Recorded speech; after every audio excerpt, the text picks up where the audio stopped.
যারা আপনার আমার সারদার টাকা মেরে দিয়ে পথে বসালো, যারা যোগ্য অযোগ্য গুলিয়ে দিয়ে চাকরি কেড়ে নিয়ে আপনার পেটের ভাত মারল, আবার এই সব কিছুকে গুলিয়ে দিয়ে ধামাচাপা দিতে ধর্ম জিগির তুলে মানুষ খুন করার খেলায় মাতল, তাদের বিরুদ্ধে প্রতিবাদ আন্দোলনে নামবেন না?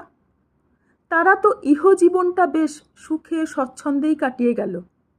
জেলে তাদেরকে যেতেই হবে, তারা একদিন যাবেই। এবার আপনি যদি ভাবেন যে এ সবই একদিন উপরওয়ালার বিচারে হবে, আমার কিছু করার নেই, তাহলে কিন্তু বিশাল ভুল করছেন। কারণ জেলে তারা আইনি নিয়ম মেনেই যাবেন, সেখানে উপরওয়ালার কোনো হাত নেই।